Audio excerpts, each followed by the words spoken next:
Bonjour, je m'appelle Modou Ndiaye, je suis citoyen Kayar, je suis un entrepreneur agricole.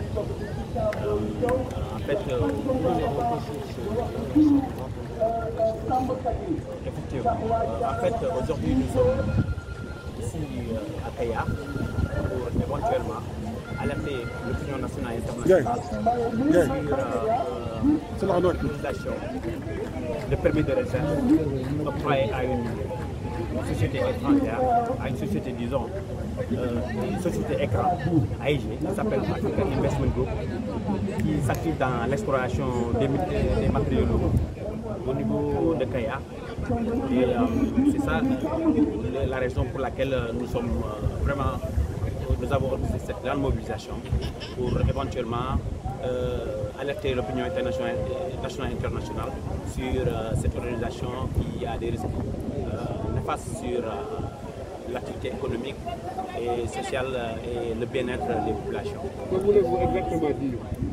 Ce que nous voulons dire, c'est d'abord interpeller directement le président de la République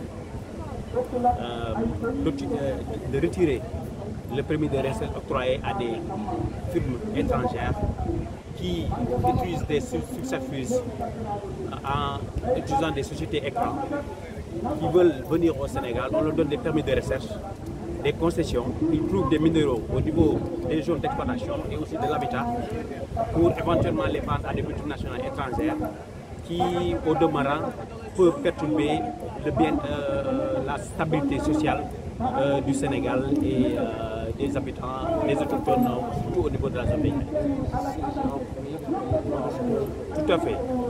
Vu l'importance que joue la zone des Niayes dans toutes les filières, que ce soit dans le secteur primaire et le secteur secondaire, surtout le secteur primaire.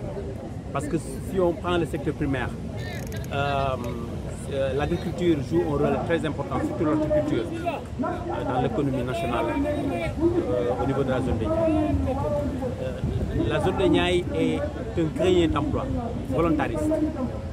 Ici, si on prend l'exemple de Kayar, à Kayar, il y a presque plus de 30 000 âmes.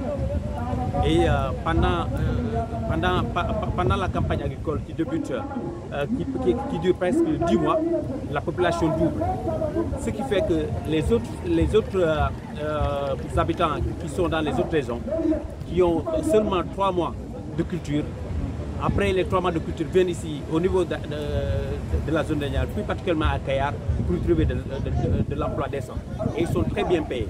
Ils sont logés, nourris et aussi sur le plan de la sécurité alimentaire. Kayar et la zone des Niayes jouent un rôle très important. Donc on demande surtout l'État du Sénégal à revoir la loi 1957 sur le permis de restauration. Parce que cette loi, ce qui se cache derrière, c'est surtout donner la part belle à des multinationales étrangères pour qu'ils exploitent ce qui est dans le sous-sol. Et ça, c'est incompatible sur ce qu'on est en train de faire, surtout l'élevage, l'agriculture et d'autres activités. Et ça pourrait aussi menacer avec les changements climatiques. À quand l'exploration, quelles sont les informations que vous détenez, vous de Kayar? Si on prend l'exemple de AIG, on leur a donné un permis de recherche depuis 2018 sur une superficie couvrant 36,9 km². Donc eux, ils ont revenu pour dire que c'est 10 km². Mais toujours est-il que c'est à cheval entre la commune de Kayar et Diender. Donc sur les 36,9 km², donc les populations qui habitent sont menacées.